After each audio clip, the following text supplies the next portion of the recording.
오늘 우리에게 주시는 하나님의 말씀은 마태복음 9장 9절에서 13절까지 말씀입니다. 제가 한국어로 읽은 후 나라 목사님께서 인도네시아어로 읽겠습니다. 하나님의 말씀을 경청하시기 바랍니다. 예수께서 그곳을 떠나 지나가시다가 마테라 하는 사람이 세관에 앉아 있는 것을 보시고 이르시되 나를 따르라 하시니 일어나 따르니라. 예수께서 마태의 집에서 앉아 음식을 잡수실 때에 많은 세리와 죄인들이 와서 예수와 그의 제자들과 함께 앉았더니 바리새인들이 보고 그의 제자들에게 이르되 어찌하여 너희 선생은 세리와 죄인들과 함께 잡수시느냐. 예수께서 들으시고 이르시되 건강한 자에게는 의사가 쓸데없고 병든 자에게라야 쓸데있느니라. 너희는 가서 내가 긍휼을 원하고 제사를 원하지 아니하노라 하신 뜻이 무엇인지 배우라.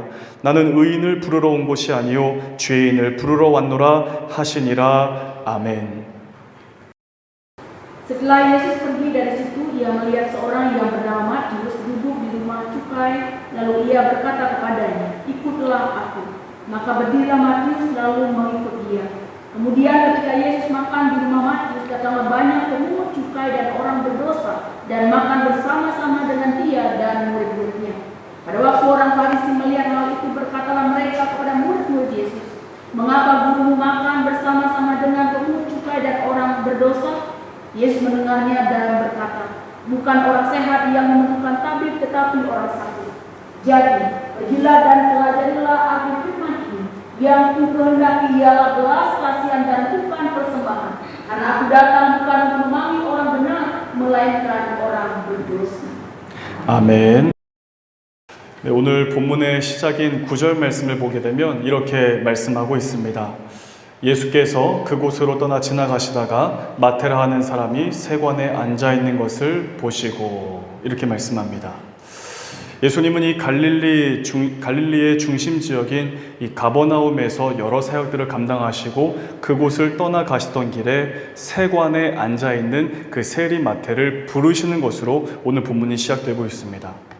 우리는 오늘 본문에서 이 세리 마태를 부르신 예수님의 모습에 우리가 주목하기를 원합니다.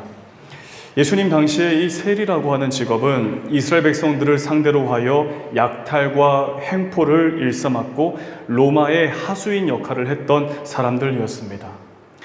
이런 이유 때문에 이스라엘 백성들은 세리라고 하는 직업을 가진 사람들을 미워했고 멸시했고 심지어는 같은 민족으로 여기지 않을 정도였습니다. 더 나아가 배척의 대상 그리고 죄인으로까지 취급했습니다. 근데 오늘 본문 9절을 보게 되면 예수께서 바로 이 세리인 마태를 향해 나를 따르라 라고 부르십니다. 이 세리를 향해서 나를 따르라, 바로 이 모습을 유대인의 시각으로 볼 때에는 이 세리를 부르시는 예수님의 모습은 지극히 경건하지 못한 모습이셨습니다. 심지어 이 마태를 향해 나를 따르라라고 부르신 것은 그저 따라오라, 그래서 저 뒤에 많은 무리 중에 한 사람이 되어서 내 뒤를 따라오라라고 말씀하신 것이 아니라 제자로 삼으시겠다라고 하시는 부르심이었습니다. 사랑하는 성도 여러분, 우리는 오늘 이 본문 말씀을 함께 나누면서 세리 마태를 부르신 예수님의 모습을 통해 부활절 두 번째 주일을 살아가는 우리가 과연 부활신앙으로 살아간다는 것이 무엇인지 우리 모두가 깊이 묵상할 수 있기를 원합니다. 그래서 부활신앙으로 살아가는 우리의 삶에 어떠한 신앙의 열매들이 맺히게 될지 함께 말씀을 나눌 수 있기를 원합니다. 우리가 먼저 오늘 본문을 통해서 발견할 수 있는 예수님은 죄인을 부르시는 주님이십니다. 오늘 본문 9절 말씀을 같이 한번 읽겠습니다. 시작. 예수께서 그곳을 떠나 지나가시다가 마테라 하는 사람이 세관에 앉아 있는 것을 보시고 이르시되 나를 따르라 하시니 일어나 따르니라. 아멘. 앞서 이야기한 것처럼 이 세리라고 하는 직업은 로마의 하수인 역할을 했던 직업이었습니다. 그래서 이스라엘 백성들에게는 정말 상당히 탐욕적이고 이기적인 사람으로 인식되어 있던 직업이었습니다. 그 이유는 당시 이 로마의 감독자들이 요구했던 액수보다 훨씬 더 많은 세금을 매기면서 이 경제적으로 어려움을 겪고 있던 백성들을 착취하여 사적 재산을 불려가는 이 악한 행위를 일삼았기 때문이었습니다. 그래서 멸시를 당하기도 하고 또 민족의 배반자, 심지어는 죄인이라고까지 하면서 배척을 받았던 것입니다. 그런데 예수님께서는 누구나 다 알고 있는 이 죄인이라고 할 수 있는 세리 마태를 부르시면서 나를 따라오라, 바로 제자로 삼으시는 모습을 우리가 보게 되는 것입니다. 왜 예수님은 사람들에게 죄인이라고 손가락질 받던 세리 마태를 주님 자신의 제자로 부르셨을까요? 그것은 예수님이 바로 이 땅에 오신 이유를 드러내 보이시기 위해서였습니다. 사람의 눈으로는 보이지 않는 근본적인 죄 문제를 해결하시기 위해서 오셨다라고 하는 사실을 직접 보이시고 가르치시기를 위해서였습니다. 예수님은 가버나움을 중심으로 여러 지역들을 다니셨습니다. 그 여러 지역을 다니시면서 가시는 곳마다 많은 사람들을 만나셨고 그들이 겪고 있는 병적인 문제들, 현실적인 문제들을 고쳐주시고 살펴주신 주님이셨습니다. 질병으로 고통하고 있는 이들의 병을 고쳐주었습니다. 귀신에 붙들려서 온전치 못한 자에게서 귀신을 쫓아내 주시고 이 경제적으로 어려움을 겪고서 이 배고픔을 느끼고 있던 수많은 민중들에게 놀라운 기적을 일으켜서 그들의 배를 불려주시는, 채워주시는 그런 주님이셨습니다. 병을 고치는 것, 귀신을 쫓아내는 것, 그리고 굶주린 이들의 배를 채우시는 것, 이런 기적들을 사람들이 볼 때에 이 주님이 가지신 그 신적인 권능에 참으로 놀라워했습니다. 그래서 이 기적을 목격했던 많은 사람들은 더 많은 무리가 되어서 예수님을 찾았고 예수님 뒤를 따랐습니다. 목회자로 섬기다 보면 여러 현실적인 문제들로 인해서 저에게 신방을 요청하고 상담하기를 요청하시는 분들이 참 많습니다. 자녀 문제가 있습니다. 또 부부관계의 문제가 있습니다. 직장의 문제가 있고 질병의 문제가 있고 경제적 어려움의 문제가 있습니다. 마치 정말 풍랑 속 한가운데에서 참으로 이 고통스러움을 느끼며 힘겨워하시는 분들이 정말 오랫동안 기도하다가 너무 답답한 심정을 가지고 이제 저에게 신방을 요청하는 경우들이 많았습니다. 근데 그러나 대부분 자신들이 처해 있는 그 풍랑과도 같은 상황에서 빠르게 빠져나오기를, 빠르게 그 문제가 해결되기를 바라고 또 빠르게 회복되기를 바라는 마음으로 주님을 찾는 그런 모습들이었습니다. 그래서 마치 그 모습이 정말 풍랑 속 배 한켠에서 주무시고 계시는 그 주님을 흔들어서 깨웠던 제자들처럼, 그리고 자기 문제를 빠르게 해결되기를 원해서 예수님을 찾았던 예수님 당시의 많은 사람들의 모습과 비슷했습니다. 그런데 우리는 그렇게 해서라도 주님을 찾아야 되고 그 문제를 가지고 주님 앞으로 나아가야 합니다. 그런데 더 큰 문제는 예수님이 어떤 분이신가에 대한 어떤 믿음이나 관심 때문에 예수님을 찾는 것이 아니라 단지 우리의 문제가 빨리 해결되기를 바라는 마음, 삶의 문제에서 빠르게 벗어나기를 원하는 신앙의 조급함 때문에 주님을 찾는다는 것이 사실은 더욱 큰 문제입니다. 문제가 생겼을 때 주님을 찾고 주님께 기도하는 것 바람직하고 잘하는 일이지만 문제가 해결되고 나면 언제 그러냐는 것처럼 다시 이전으로 돌아가고 또 다른 문제가 찾아오면 다시 주님을 찾고 그러다가 문제가 해결되면 다시 주님을 잊는 그런 일들이 반복되는 것입니다.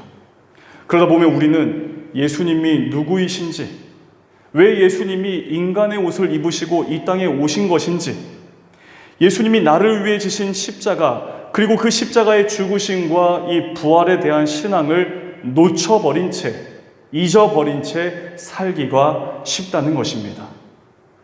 예수님은 주님 자신을 찾아오는 이 많은 사람들의 현실적인 문제들을 모두 다 끌어안으셨습니다. 하지만 예수님의 그 모든 사역의 초점은 언제나 죄 사함에 있었습니다.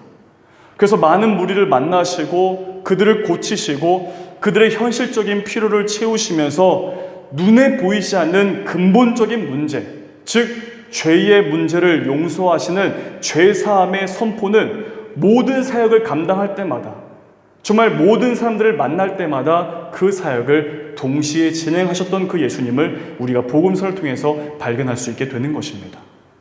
주님은 인간의 근본적인 이 죄 문제를 해결하시기 위해 오신 구원의 주님이란 사실을 모든 사람들이 알기를 원하셨고, 그래서 주님은 말씀으로, 또 병 고침으로, 귀신을 내쫓으시고, 또 배불리 먹고도 남을 만큼의 많은 음식들을 제공하시면서 누누이 백성들을 직접 보고 체험하고 알아들을 수 있게끔 주님 자신이 누구이신지를 알려주셨습니다.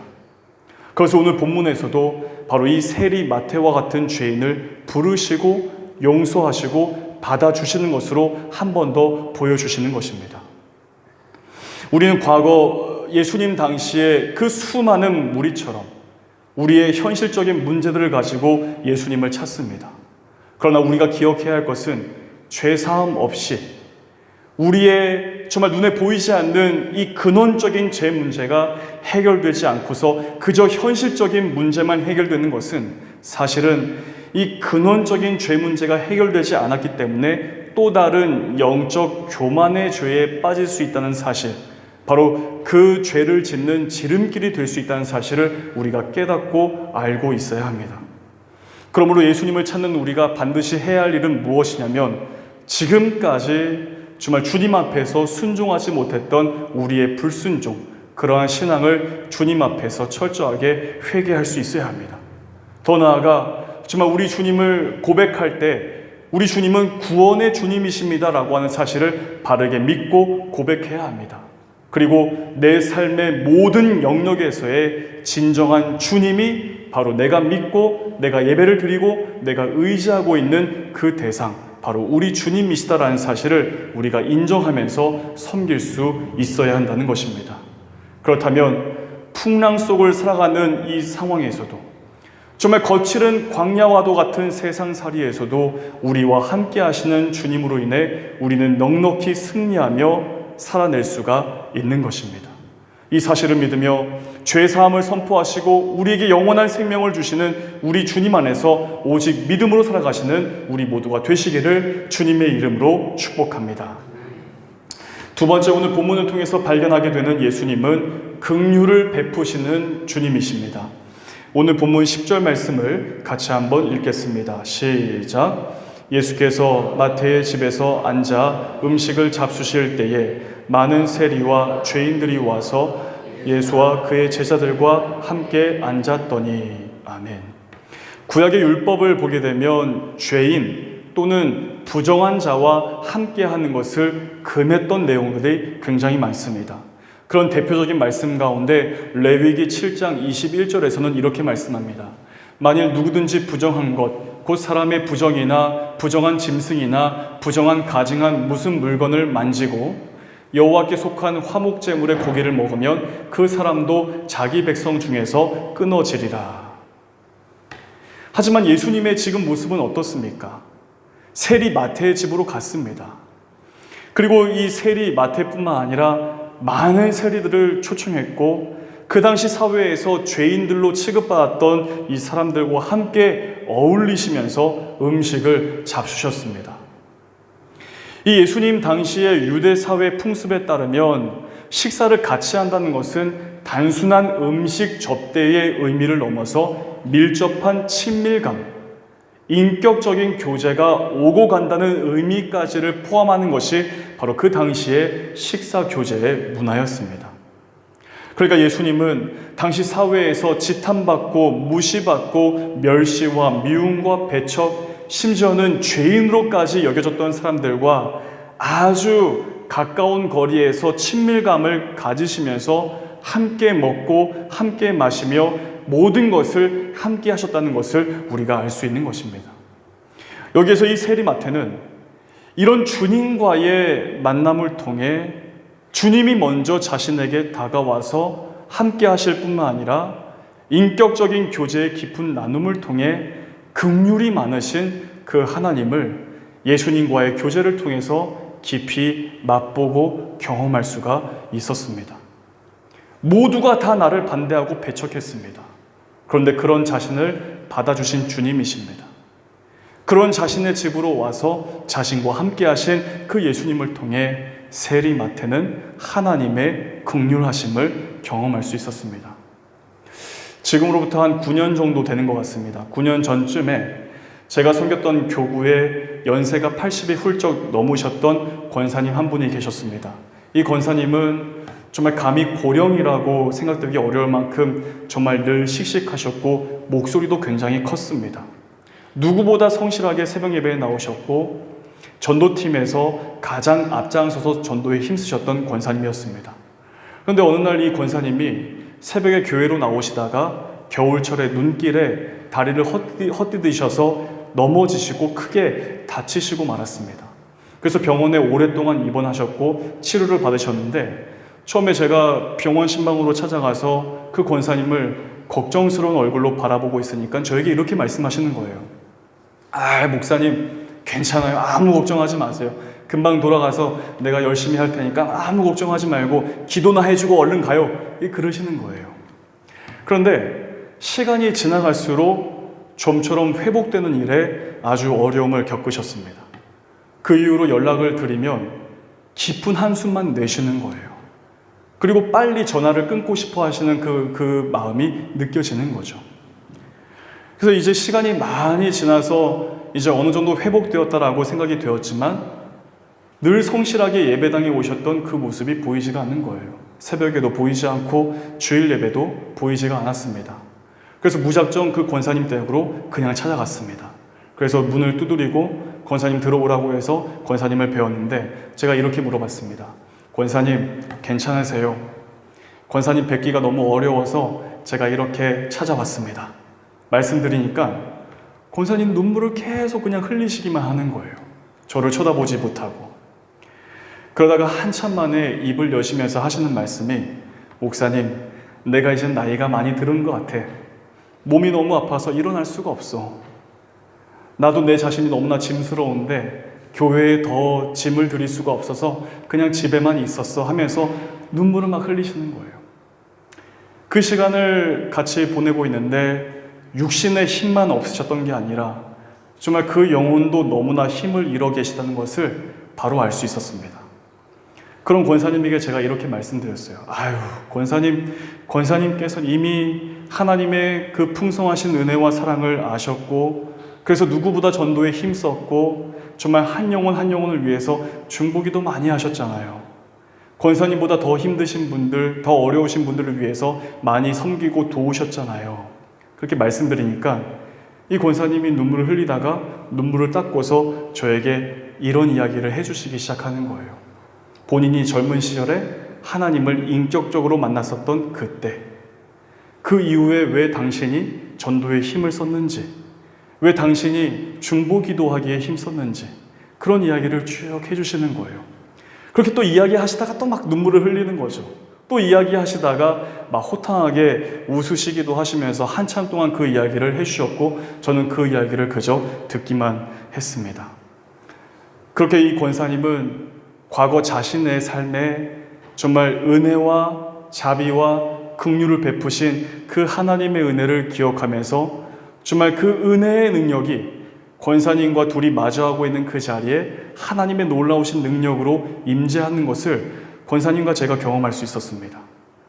우울함으로 인해 짙은 어두움으로 가득했었던 그 공간이 정말 지금도 당신과 함께하면서 긍휼하심으로 새 힘을 주시고 일으켜 세우시기를 원하시는 그 자비로우신 하나님의 임재를 누리는 장소로 바뀌는 것을 정말 은혜로 경험할 수 있었습니다. 사랑하는 여러분, 우리가 믿는 주님은 어떤 분이십니까? 바로 자비가 크신 하나님, 긍휼하심이 많으신 우리 주님이십니다. 그런데 이런 자비와 긍휼은 과거에 머물러 있는 것이 아닙니다. 복음서에서 말씀하고 있는 문자에 갇혀있는 자비와 긍휼이 아닙니다. 과거 속 이야기가 아니라는 것입니다. 지금도 우리 주님은 그 긍휼과 자비와 사랑으로 여전히 우리를 부르시고 우리와 함께 하시기를 원하시는 주님이십니다. 오늘 본문 12절과 13절 말씀에서 이렇게 말씀합니다. 예수께서 들으시고 이르시되 건강한 자에게는 의사가 쓸데없고 병든 자에게라야 쓸데있느니라.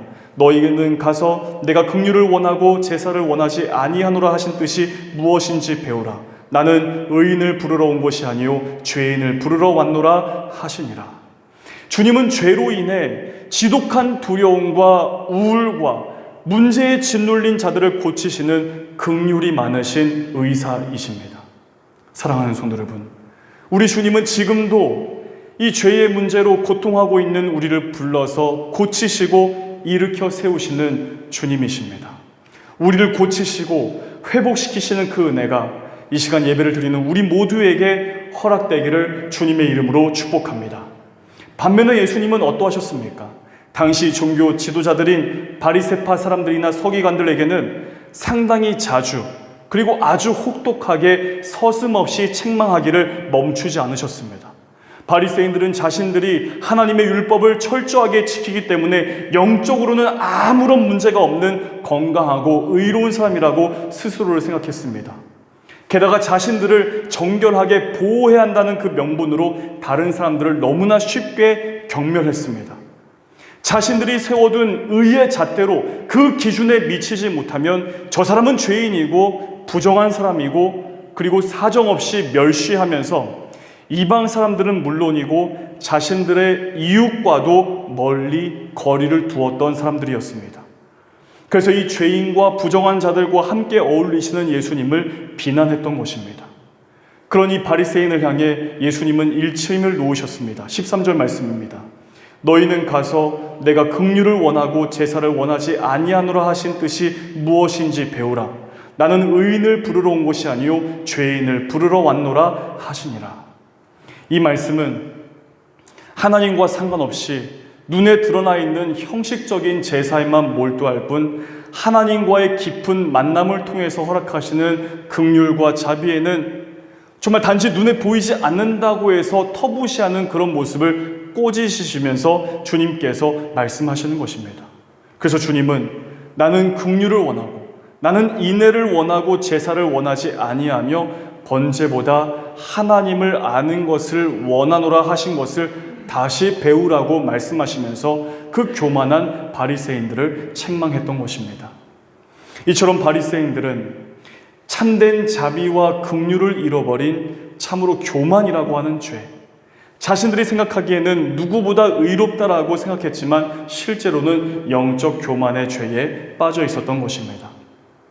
우리 역시 신앙생활을 하다 보면 때로는 다른 사람들을 향한 자비와 긍휼의 마음을 갖기보다 어쩌면 이런 종교적인 분위기나 예식에 익숙해지는 것이 영적인 성숙이라고 생각하는 경우들이 있습니다. 하지만 우리는 오늘 본문에 나타나 있는 우리 주님의 모습을 깊이 묵상하고 집중할 수 있어야 합니다. 예수 그리스도의 장성한 분량에 이르기까지 영적인 성장을 목표로 하는 우리는 주님의 모습을 기억하고 그 모습을 우리의 삶으로 살아낼 수 있어야 한다는 것입니다. 그럼 우리가 오늘 본문에서 발견한 예수님은 어떤 모습이셨습니까? 예수님은 세리 마태를 제자로 부르셨고 부정한 사람이라고 죄인이라고 취급당했던 사람들과 함께 교제하며 먹고 마시기를 주저하지 않으셨습니다. 오히려 주님이 먼저 그들의 삶 깊숙한 곳으로 찾아가셨습니다.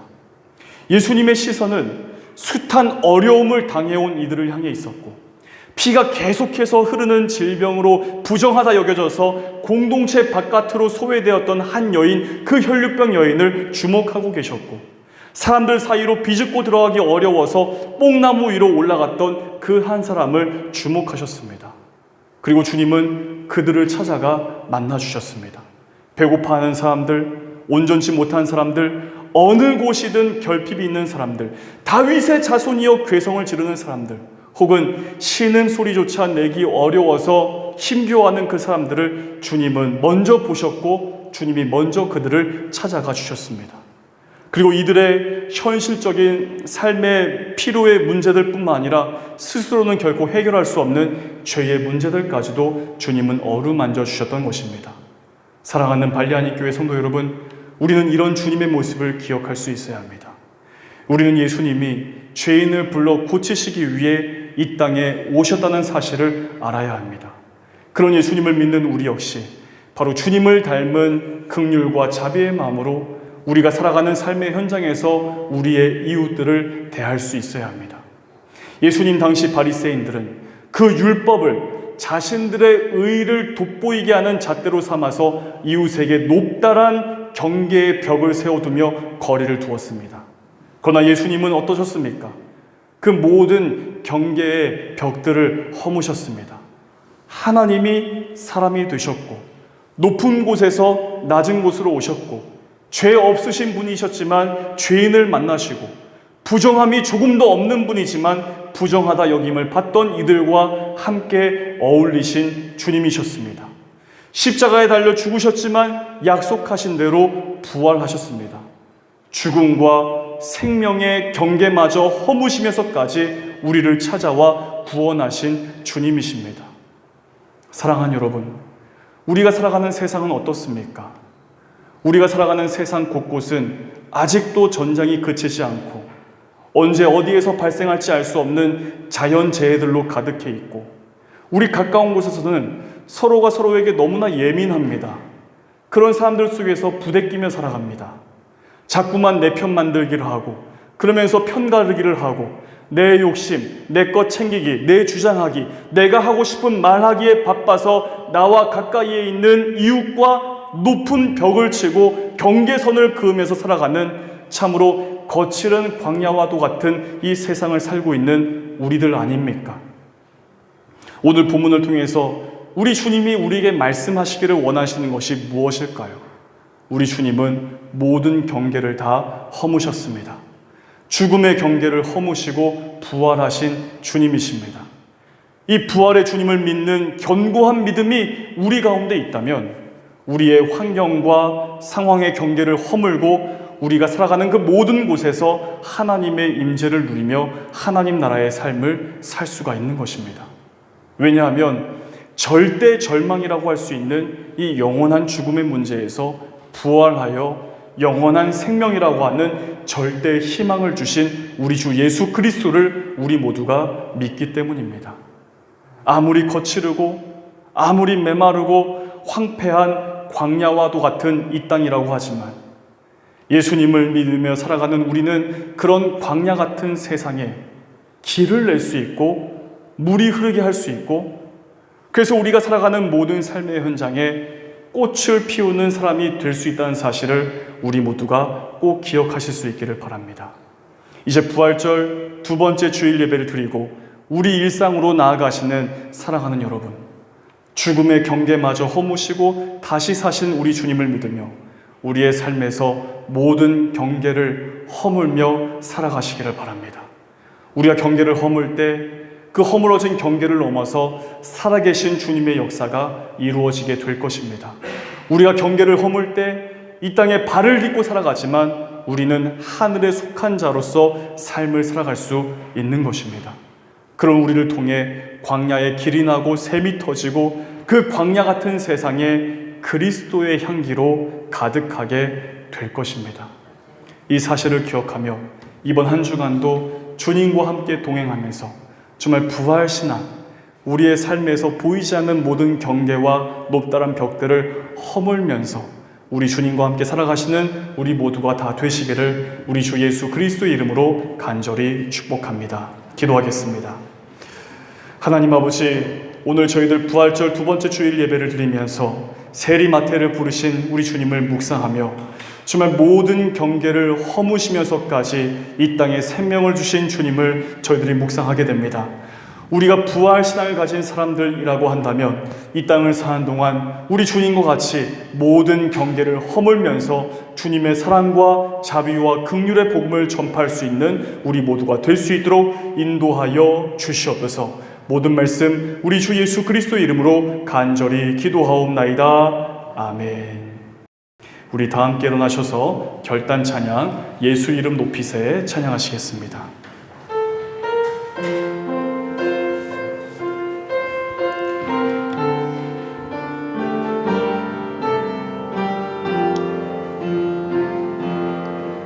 수많은 무리들 줄지어 수많은 무리들 줄지어 그분을 보기 위해 따르네. 평범한 목수이신 그분 앞에 모든 무릎이 꿇어 경배하네. 모든 문제들 하나하나 죽음까지도 힘을 잃고 생명의 근원 되신 예수 이름 앞에 모든 권세들 굴복하네.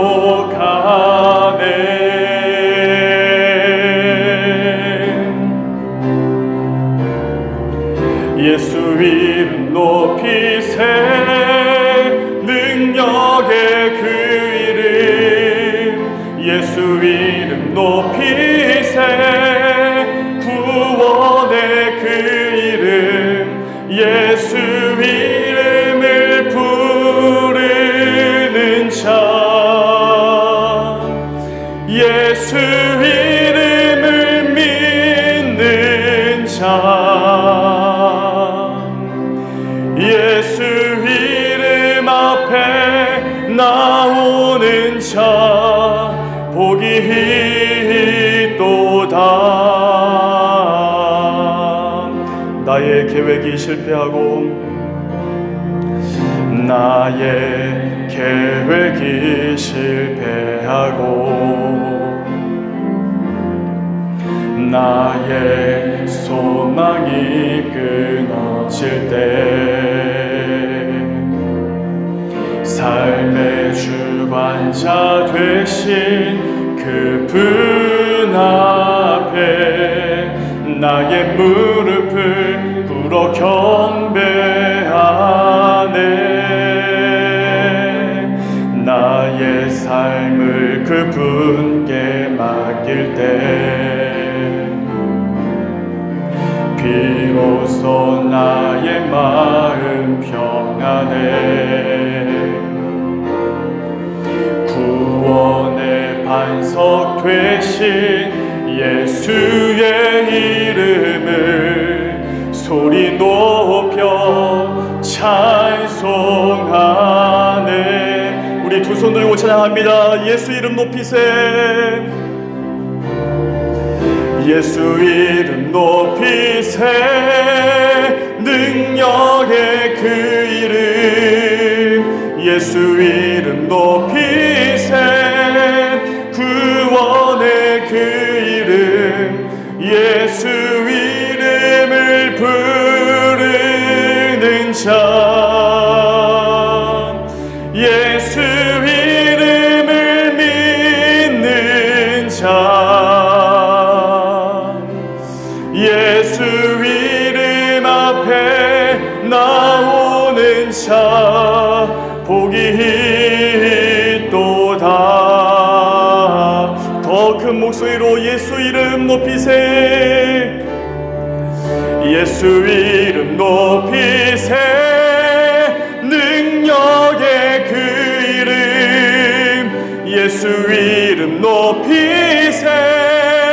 구원의 그 이름 예수 이름을 부르는 자. 예수 이름을 믿는 자. 예수 이름 앞에 나오는 자 복이 있도다.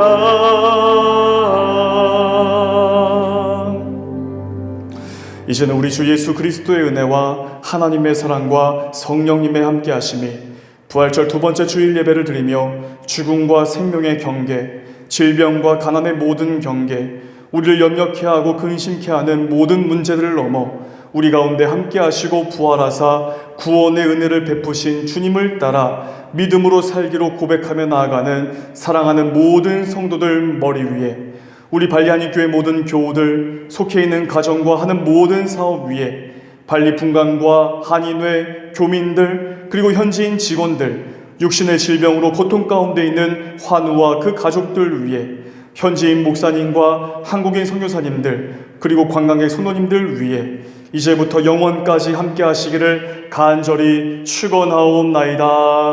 아멘.